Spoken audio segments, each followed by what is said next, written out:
বাংলার এই বাঘিনীরে লইয়া অনেক অনেক ট্রোল হইতেছে, হাজারো হাজারো ভিডিও দেখতে পারতেছি। ফেসবুকে স্ক্রল করলেই খালি এই বাঘিনীরে লইয়াই দেখা যায় যে আসলে কত সুন্দর ভিডিও, সুন্দর অসুন্দর অভাব নাই। দেখা যায় পোস্টের পর পোস্ট, পোস্টের পর পোস্ট, বিভিন্ন ধরনের মন্তব্য। আমার মন্তব্যটা আপনাগুলোকে শেয়ার করি, কারো মতামত মানে কারো মতের লাগে যাইতেও পারে, নাও যাইতে পারে। আচ্ছা চিন্তা করেন, এখানে একটা যে ধর্ষক, হে দেখা যায় কি করছে, করছে যা করছে করছে।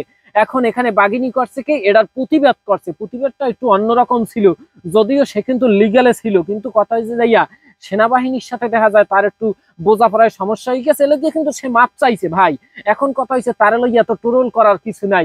এ কিন্তু দেখা যায় যখন ওই স্বৈরাচার সরকার ছিল দেশে, তখন সামনে যাইয়া বুক করতে কথা কওয়ার কেউ সাহস পায় নাই। এই বাঘিনী কন্যা কিন্তু তখন সামনে যাইয়া বুক করতে কথা কইছে, এবং সুন্দরভাবে সবাই কেউ ভয় পায় নাই। মানে এখন কথা হয়েছে যে তার চরিত্র সে দেখা যায় এই যে টানছে বিড়ি সিগারেট ওটা বাদ দি, হ্যাঁ হে দেখা যায় যা করে করুক, হ্যাঁ ইচ্ছায় হ্যাঁ শরীর দিয়ে তো আরেকজনের ভাই, এটা তো বিষয় না। কথা হচ্ছে যে একটা এই যে সামান্য এই যে অন্যায়গুলো আমরা প্রশ্রয় দিয়ে দেখতেই অন্যায় করতে মানুষ সাহস পায়। ও দেখা যায় যে ছেলেটাই এই যে আকাম গুলো করছে, একটা মাইয়ের লাগে না, অনেকগুলো মেয়ের লাগে, দেখা যায় আকাম সাকাম করছে। আরে যখন মাইয়েগুলো ধরছে আরে শাস্তে কায়দার হোম। এখন সেনাবাহিনী বলছে আমরা বুঝবো এটা। এখন কথা হচ্ছে তার সাথে বাজেভাবে ব্যবহার করছে মাইয়েরা। আসলে আমরা ওটা বাজেভাবেও নিতে পারি, আবার যদি প্রতিবাদের ভাষা বলি সেদিক থেকেও ঠিক আছে। তবে সেনাবাহিনী কিন্তু ছাত্রদের পক্ষে, দেশের পক্ষে হইয়া সবসময় কাজ করে, আমরা ভালোভাবে জানি।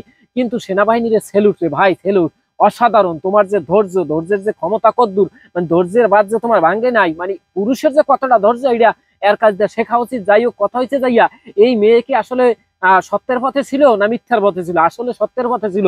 সে যে এই কামটা করছে, ওই পোলাডারে দেখা যায় যে লাগুক, মানে সরাসরি বিচার করার লগে নিজে মরিয়া নিজে পাগল হয়ে গেছে মেন্টালিটি। মানে মাথায় এত পরিমাণে রাগ যে আসলে সামনে কেডা এইটাই চিন্তা করতে পারে না, এই জন্য দেখা যায় আজে বাজে ব্যবহার করিয়ে লাইছে। যাই হোক, পরবর্তীতে সে মাপ চাইছে সেনাবাহিনীর কাছে এবং দর্শকের কাছে। সর্বোপরি কথা হয়েছে যে মেয়েটারে বাহবাও দেওয়া উচিত। অন্যায় যদি এইভাবে কেউ দেখা যায় প্রতিবাদ না করে, বাংলাদেশে অন্যায় বাড়তেই থাকবে বাড়তেই থাকবে। অন্যার প্রতিবাদ করা উচিত, কিন্তু হ্যার প্রতিবাদটা একটু ব্যতিক্রম ছিল। আসলে এই দিক দিয়ে আমরা খারাপ ভাবি না, খারাপ ভাবার কিছুই নাই। এই যে আসলে যারা এই রকমের দর্শক সমাজের, এগো দেখা যায় জোতার দিয়ে পিড়িতে পিড়িতে টান টান করে লাগে। এখন মেয়েটার প্রতিবাদের ভাষাটা হয়তো একটু গম্ভীর ছিল, একটু বেশি ছিল, এই লিগে আমরা খারাপ ভাবে দিতে আছি। এখানে দেখা যায় যদি পোলারা থাকতে আমরা ওইভাবে নিতাম না। কথা হয়েছে যাইয়া ও তো অসভ্যতামি করছে রে ভাই। এখন মেয়েটা খারাপ হোক আর পোশাক খারাপ হোক, ওটা গিয়ে নেশা করুক, এটা হচ্ছে পরের হিসাব। এটার দেখা যায় বিচারও খেটা হয়েছে পরে, কিন্তু এই যে ও প্রতিবাদটা করছে এটার আমি পক্ষে। হয়তো আমার ব্যবহারটা একটু খারাপ ছিল, একবার আমি বিপক্ষে। সর্বোপরি কথা হয়েছে যাইয়া এই রকমের যদি প্রতিবাদ সবাই করতে পারে, বাংলাদেশে দেখা যায় অগমত কুলাঙ্গারের বাচ্চাগুলো আর দেখা যায় মেয়েদের দিকে খারাপ নজরে তাকাইতে পারবে না, মেয়েদের দিকে দেখা যায় বাজে নজরে তাকাইবে না।